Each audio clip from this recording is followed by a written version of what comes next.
आज के कार्यक्रम में आपका स्वागत है। संविधान दिवस पर चली बहस और उसमें उठे विवाद और विवाद का भी अंत, गाली गलौज, धक्का मुक्की, अपमान, इसका आना, ये इस बात का द्योतक है कि बीजेपी की संसदीय मर्यादाओं को सुनिश्चित करने में कोई दिलचस्पी नहीं।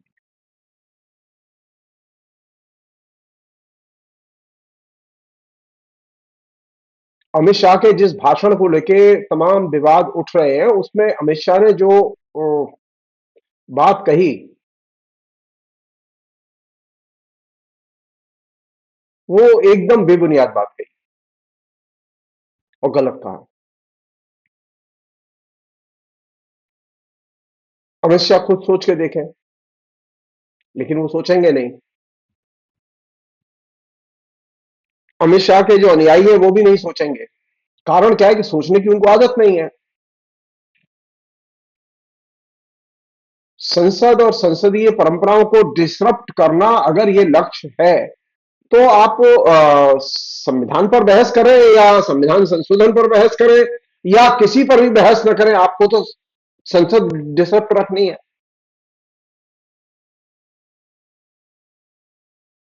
नरेंद्र मोदी की सरकार का जो अभी लक्ष्य है और पॉलिटिकल पर्सपेक्टिव है, उसे ध्यान में रखें और इस बहस को ध्यान में रखें। नरेंद्र मोदी की सरकार का पर्सपेक्टिव यह है कि नीचे जमीन पर जनता को विभाजित करो, बहुसंख्यकवादी राजनीति के तहत जनता को गोलबंद करो और पूरी की पूरी पॉलिटिकल इकोनॉमी को, देश की अर्थव्यवस्था को अदानी की इकोनॉमी इकोनॉमी के तौर पर संगठित करो। अमेरिका के इशारे पर पूरी की पूरी इकोनॉमी को संगठित करो और अदानी जैसे लोगों को फलने फूलने दो। ये जो अगर पर्सपेक्टिव है, तो संसद तो बेमानी होनी है।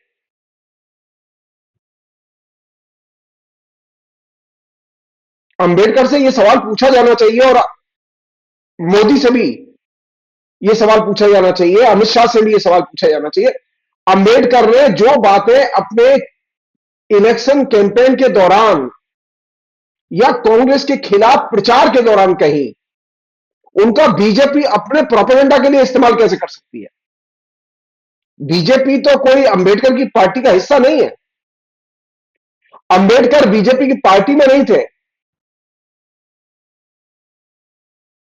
अंबेडकर ने जो बातें नेहरू के खिलाफ पॉलिटिकल कैंपेन के दौरान कही थी, उन बातों को वे आज संसद में इस्तेमाल करें संविधान पर चली बहस के संदर्भ में, जो कि एकदम गलत है। और ये वह फासिज्म की टिपिकल शैली है कि वो हर विचार को उसके संदर्भ से काट के पेश करता है। अमित शाह जिन कोटेशंस का इस्तेमाल कर रहे थे, नरेंद्र मोदी जिन कोटेशंस का इस्तेमाल कर रहे थे, वो सारे की सारे संदर्भ उसके अलग हैं। और खासतौर पर उनका संदर्भ है, वे कांग्रेस के खिलाफ जब अंबेडकर पॉलिटिकल कैंपेन में उतरे हुए थे, अपने उम्मीदवारों के पक्ष में उतरे हुए थे, तो वे जो बोल रहे थे उसका वो इस्तेमाल कर रहे हैं। संविधान सभा में जो बहस चली उसका वो इस्तेमाल नहीं कर रहे। हम साफ कहना चाहते हैं कि ये एक तरह से अंबेडकर के विचारों का दुरुपयोग है। अंबेडकर भारतीय जनता पार्टी या जनसंघ या आरएसएस के मेंबर नहीं थे कि उनके विचारों का अपने पक्ष में इस्तेमाल किया जाए। ये तो संदर्भ से काट के देखना होगा। अंबेडकर के वे विचार जो कि एक पॉलिटिकल कैंपेनर के तौर पर कहे गए, और अंबेडकर के वे विचार जो एक सुसंगत ढंग से हिंदुस्तान के समाज, हिंदुस्तान की जाति प्रथा, हिंदुस्तान की अर्थव्यवस्था, हिंदुस्तान के संविधान, इसके संदर्भ में जो सुसंगत ढंग से कहे गए हैं, वे विचार आज भी मूल्यवान है और सबके लिए मूल्यवान है।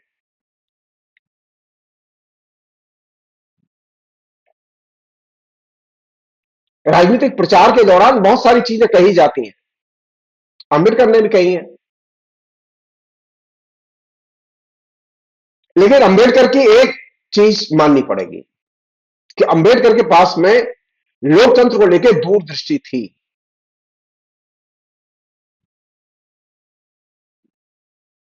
नरेंद्र मोदी के पास में लोकतंत्र को लेकर कोई दूरदृष्टि नहीं है। हम एक सामान्य सी बात पूछना चाहते हैं,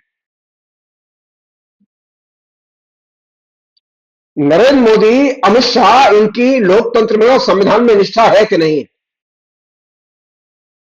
अगर संविधान में निष्ठा है तो क्या उनकी सरकार उसके अनुकूल आचरण करती है? नहीं। कठपुतली की तरह वे राज्यसभा और लोकसभा के अध्यक्षों का इस्तेमाल करते रहे। कठपुतली की तरह वे अपने सांसदों का लठक की तरह, डिसरप्टर की तरह इस्तेमाल करते रहे। ठीक यही यही चीज, संसद को मैनिपुलेट करो, लोकतंत्र को मैनिपुलेट करो। राम का प्रचार करते हुए राम को भी राजनीतिक मैनिपुलेशन करो। हिंदू धर्म का प्रचार करते हुए हिंदू धर्म के प्रति कोई निष्ठा नहीं है नरेंद्र मोदी की और आरएसएस की। उनकी निष्ठा है अदानी के प्रति, उनकी निष्ठा है कॉर्पोरेट हाउसेस के प्रति और बहुराष्ट्रीय कंपनियों के प्रति। हिंदू धर्म के प्रति उनकी कोई निष्ठा नहीं है। हिंदू धर्म सिर्फ जनता को भ्रमित करने के लिए इस्तेमाल किया जा रहा है, उसके पदबंधों का इस्तेमाल किया जा रहा है, उसकी मूर्तियों और उसके देवताओं का इस्तेमाल किया जा रहा है। तो आपकी धर्म में भी कोई निष्ठा नहीं है, तो ऐसी स्थिति में क्या होगा? अंबेडकर मदद करेंगे मेरी। अंबेडकर ने एक बहुत काम की बात कही थी। अंबेडकर ने कहा था कि धर्म की तरह ही अगर राजनीति में भी निष्ठा का पालन नहीं किया गया तो वह लफंगों का बाजार ही रहेगा।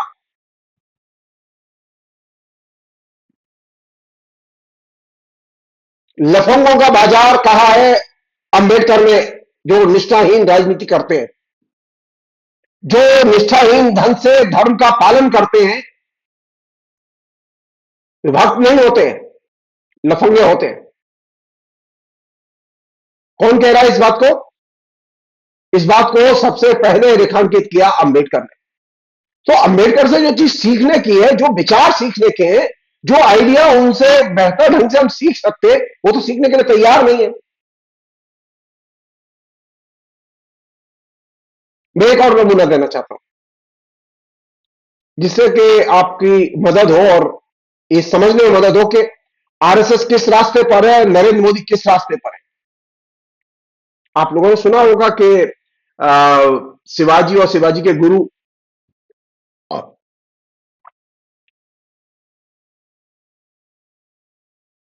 उनको लेके आरएसएस के लोगों की बड़ी निष्ठा है।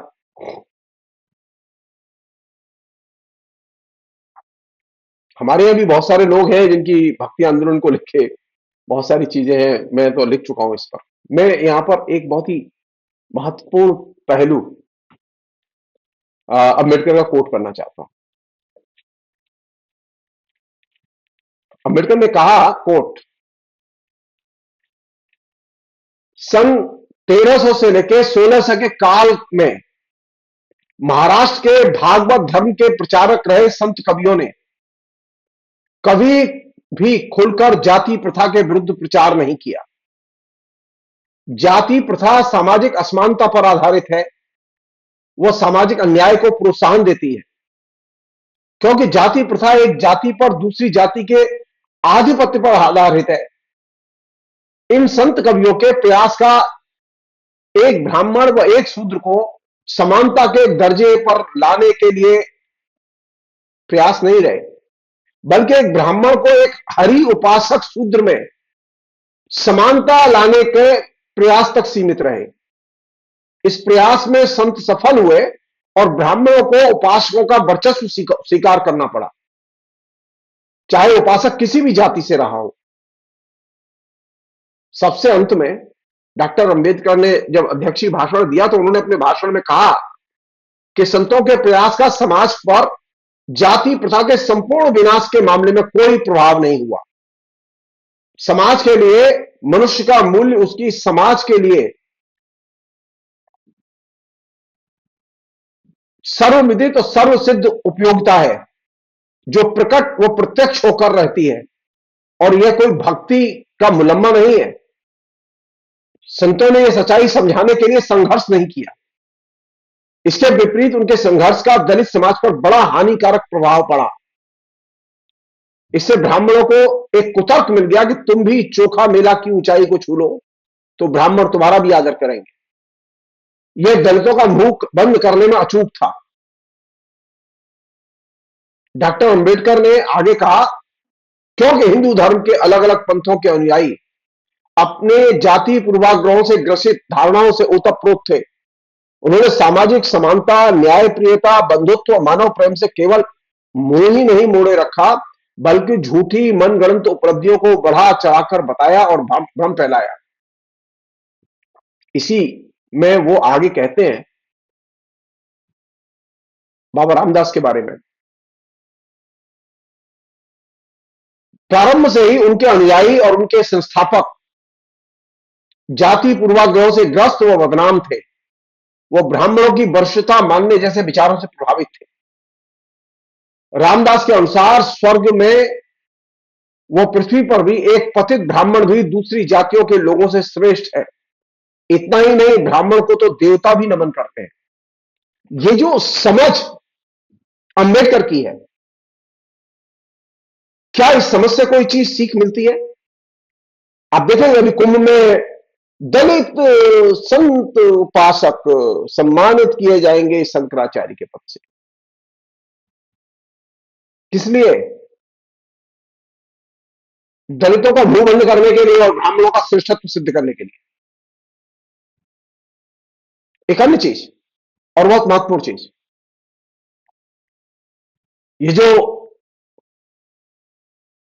सारी की सारी जो समस्या है, वो किस बात के लिए लड़ाई हो रही है डेमोक्रेसी में? डेमोक्रेसी में लड़ाई इस बात के लिए हो रही है क्योंकि एक बड़ा सेक्शन है जो कि अधिकारों से वंचित है और जिसकी गुलाम से भी बदतर स्थिति है। संविधान लागू हो चुका है कहते,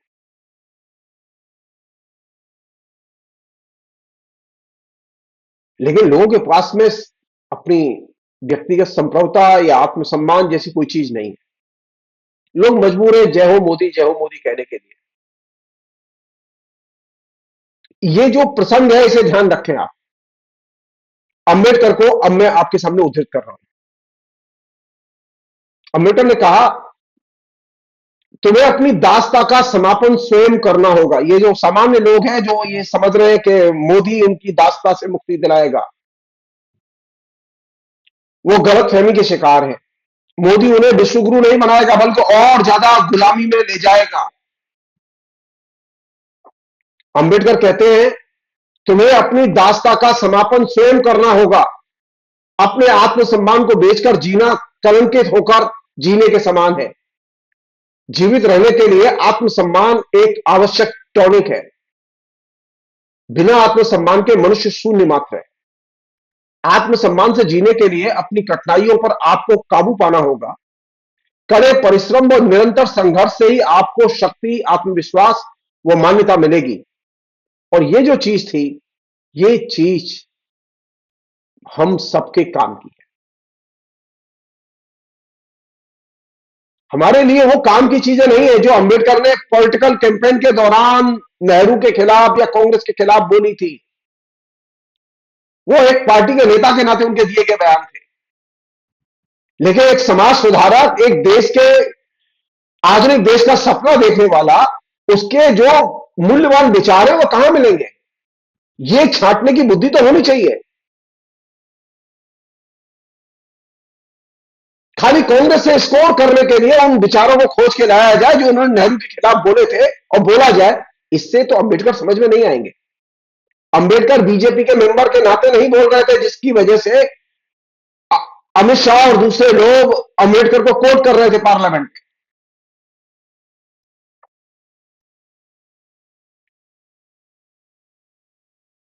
सामान्य सी चीज है जिसे कि लोग समझना नहीं चाहते, और खासतौर पर जो सत्ता में बैठे लोग हैं वे एकदम समझने के लिए तैयार नहीं है। समस्या कहां है? समस्या यह है कि क्या हिंदुत्व से देश को विश्व गुरु बनने में या देश में लोकतंत्र को समृद्ध करने में मदद मिलेगी? नहीं।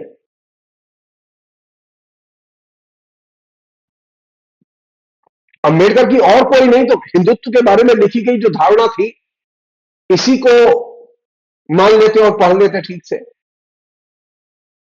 नेहरू के खिलाफ लिखे गए विचारों को खोज खोज के लाके संसद में बोलना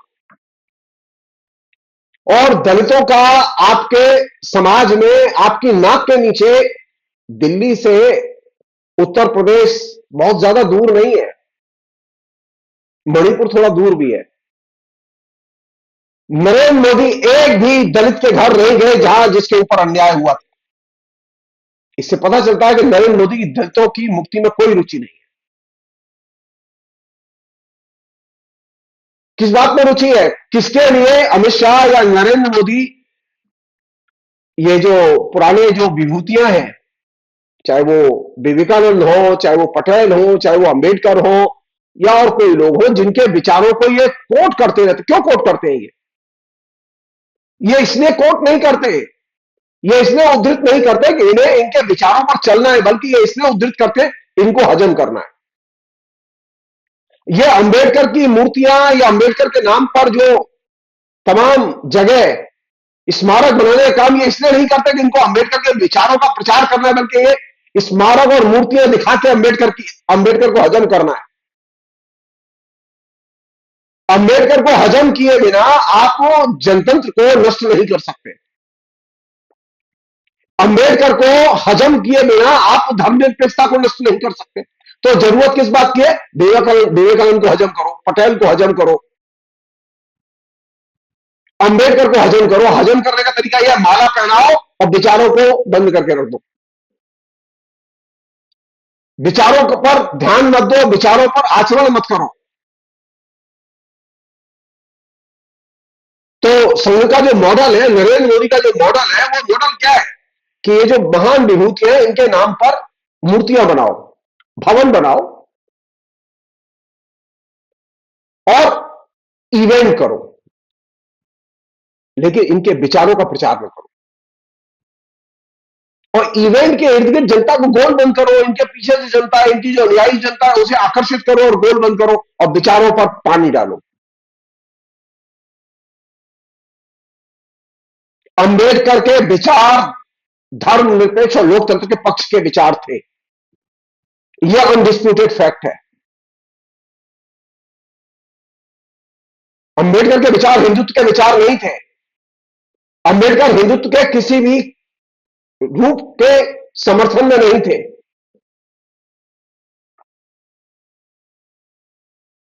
तो लोकतंत्र और धर्मनिरपेक्षता के तंत्र को अगर नष्ट करना है तो इसके लिए कौन सा बढ़िया मॉडल होगा?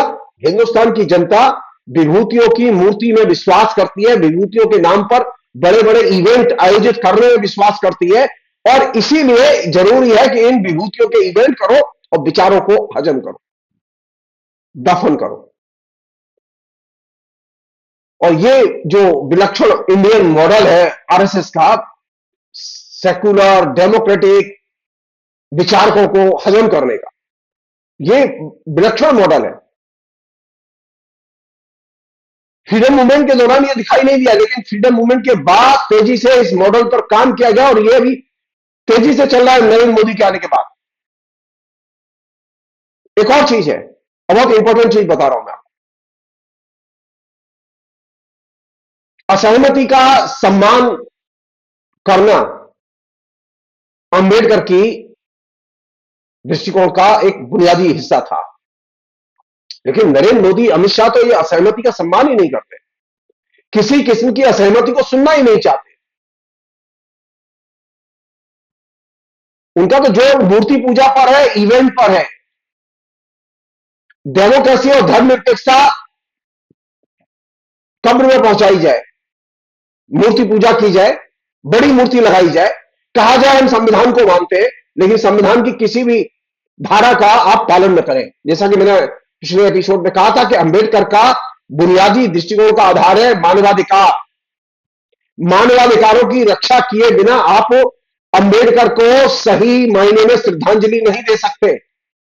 संविधान की रक्षा तभी हो सकती है जब मानवाधिकारों का विकास किया जाए, असहमति को सुरक्षा दी जाए, उसका सम्मान किया जाए। लेकिन यहां तो असहमति को सुरक्षा देना तो दूर की बात है, असहमति को कुचला जा रहा है। एक अन्य चीज वो ये कि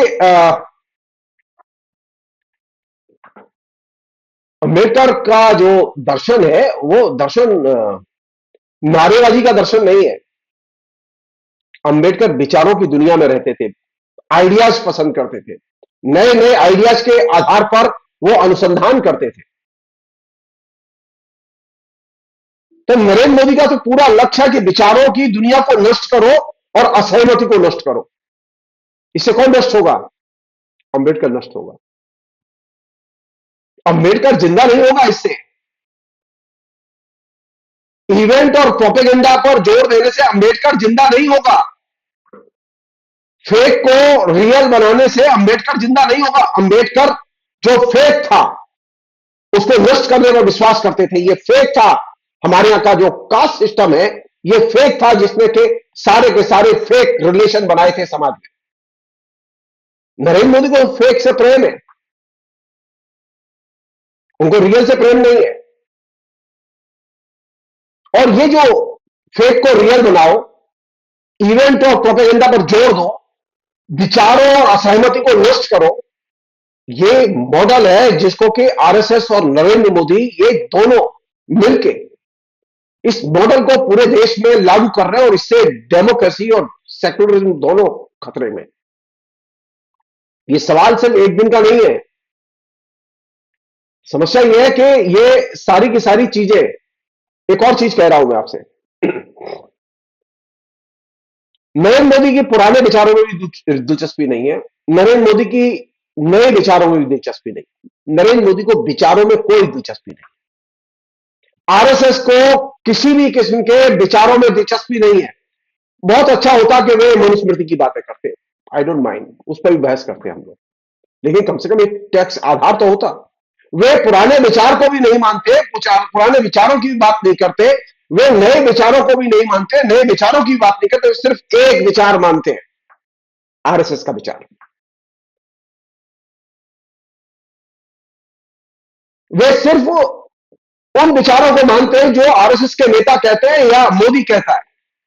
वे फेक न्यूज को मानते हैं, वे फेक डेमोक्रेसी को मानते हैं। रियल डेमोक्रेसी उन्हें पसंद नहीं है। इससे कौन सी चीज पैदा होगी?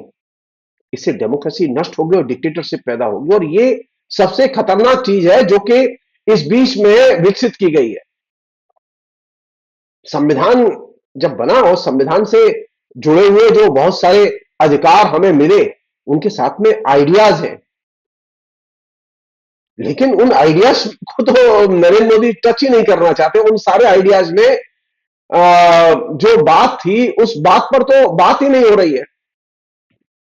बात क्या थी?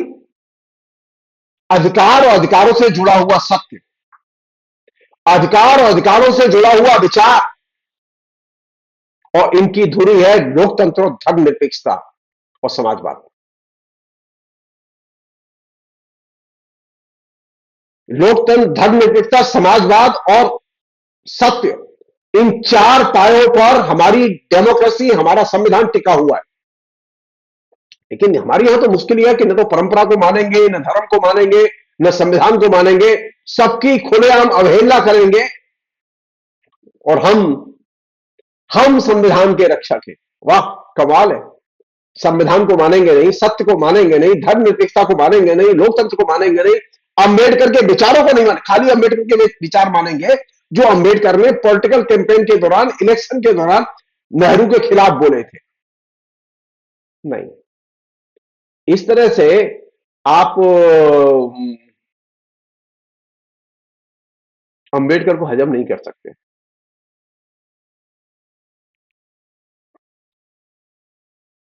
आखिरी चीज इस पूरे प्रसंग में,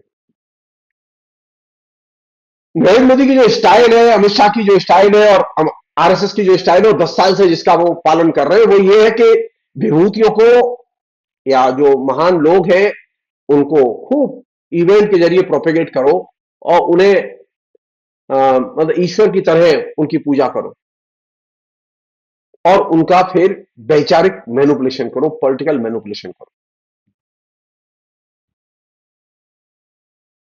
और यही वो मैनिपुलेशन है जो कि अमित शाह के भाषण की धुरी है। अमित शाह सच नहीं बोल रहे, अमित शाह विचारों को मैनिपुलेट कर रहे हैं और ये सबसे खतरनाक चीज है। और संघ और मोदी का जो इस बीच में जो सबसे बड़ा औजार विकसित हुआ है वो क्या है? मैनिपुलेशन और आक्रामक प्रोपेगेंडा। वो हर स्तर पर मैनिपुलेशन कर रहे हैं। किसी भी विषय पर बहस करो, किसी भी व्यक्ति के बारे में बहस करो, वे मैनिपुलेट करते हैं। वो ऑब्जेक्टिवली बात ही नहीं करते। और जब बात करते हैं वो, जब कोई चीज बोलते हैं तो उसको बहुत ही एग्रेसिव प्रोपेगेंडा की तरह लेके जाते हैं। और यही वजह है कि आज राष्ट्र, राज्य, नेशन स्टेट, व्यक्ति, संविधान, डेमोक्रेसी, धर्मनिरपेक्षता और इनसे जुड़े हुए सभी संस्थान एकदम चरमरा गए हैं। यहां तक कि राजनीतिक दल भी एकदम चरमरा के गिर पड़े हैं। क्यों? क्योंकि इन सब पर मैनिपुलेशन और आक्रामक प्रोपेगेंडा का हमला चल रहा है। और इस हमले की धुरी है अदानी की इकोनॉमी। इस हमले की धुरी संविधान, डेमोक्रेसी, पॉलिटिकल राजनीतिक कार्यक्रम नहीं है, बल्कि इसकी धुरी है अदानी की इकोनॉमी को कैसे विकसित किया जाए और भारतीय अर्थव्यवस्था को अदानी की अर्थव्यवस्था में कैसे कन्वर्ट किया जाए। और ये जो तमाम विभूतियां हैं, ये तमाम विभूतियां नरेंद्र मोदी और अदानी की कैसे महतात बनाई जाए और उनकी सेवा में इनको लगाया जाए, इनके विचारों को कैसे मैनिपुलेट किया जाए। सब लोग जानते हैं कि हिंदुत्व की सबसे तीखी आलोचना एक जमाने में अंबेडकर ने की थी। और वो आलोचना, ये जो बकवास करते रहते हैं आरएसएस के लोग, गोलवरकर से लेके और मोहन भागवत तक जो इनके सरसंघ चालक है, ये हिंदू धर्म को नहीं जानते। ये हिंदू धर्म के बारे में जो बोलते हैं वो उसका हिंदू धर्म से कोई संबंध नहीं है। अंबेडकर ने जो हिंदू धर्म की और हिंदुत्व की जो आलोचना लिखी, वो गंभीर रिसर्च करने के बाद लिखी और उसके जो बहुआयामी पहलू हैं, उन सभी पहलुओं का उन्होंने खुलासा किया और उसका गंभीरता से विश्लेषण किया। उनके केंद्र में कोई संगठन नहीं था, उनके केंद्र में कोई व्यक्ति नहीं था, बल्कि एक विचार था, हिंदुत्व एक विचार के तौर पर। अंबेडकर की कितनी दूरदृष्टि थी कि वो सबसे पहले उन्होंने इस खतरे को पहचाना कि हिंदुत्व का खतरा सबसे बड़ा खतरा है।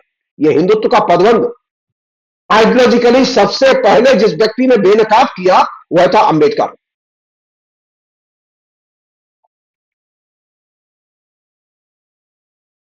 तो अमित शाह और नरेंद्र मोदी में अगर साहस है तो जरा हिंदुत्व को लेकर जो अंबेडकर ने लिखा है उसका पाठ करके देखें।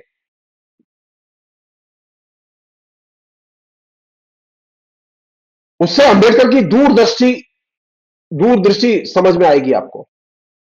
उससे यह समझ में आएगा कि अंबेडकर किस खतरे को पहचान रहे थे जो भविष्य में आने वाला है।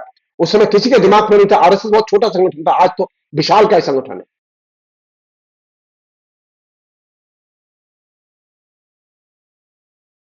हिंदुत्व देश के अंदर पैदा हुआ खतरा है, जो राष्ट्र राज्य के लिए, समाज के लिए पैदा हुआ खतरा है। और इसको पहचानने में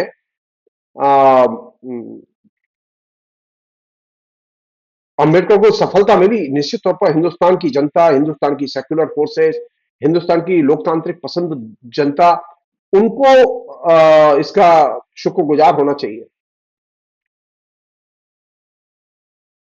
और जो हिंदुत्व की आलोचना है, वो आलोचना कायदे से पढ़ी जानी चाहिए और बताई जानी चाहिए। ये जो नरेंद्र मोदी के आने के बाद में अचानक आपने एक चीज नोटिस की होगी, वो कह रहे ना हमने इतना किया, यानी हमने कितना महान बनाया उसे। तो अब ये जो वे महान क्यों बना रहे हैं और कैसे बना रहे हैं, और ये मॉडल कहां से लाए? राम जी को भी महान उन्होंने ही बनाया, राम जी पहले महान नहीं थे।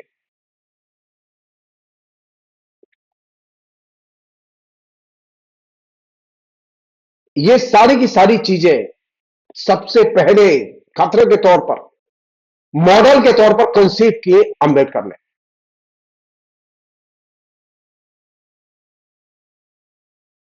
व्यक्ति को महान बनाने की कला, ईश्वर बनाने की कला, मूर्ति बनाने की कला, ये प्राचीन हिंदू शैली के मंत्रों में से एक है,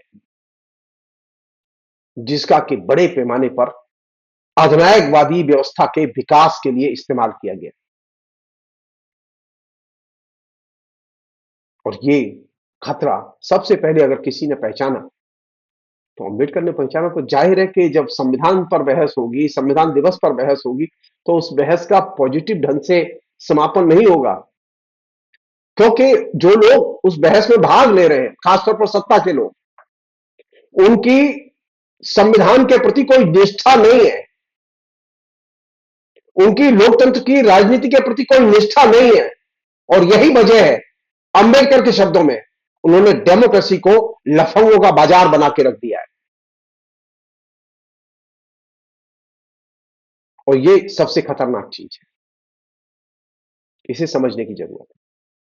फिलहाल इतना ही। बहुत बहुत शुक्रिया। Thank you.